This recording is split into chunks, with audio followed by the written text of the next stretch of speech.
Hey, Behind the Signs community.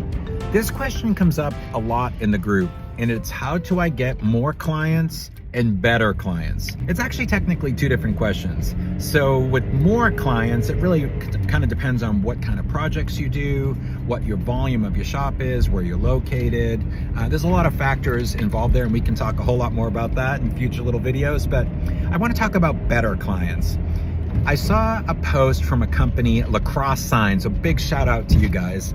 And it said, today is a big day for blank CPA firm, or whatever exactly it was. And they had showed the completion photo of their sign. And I really like that because it shows that that company is focused on customer success.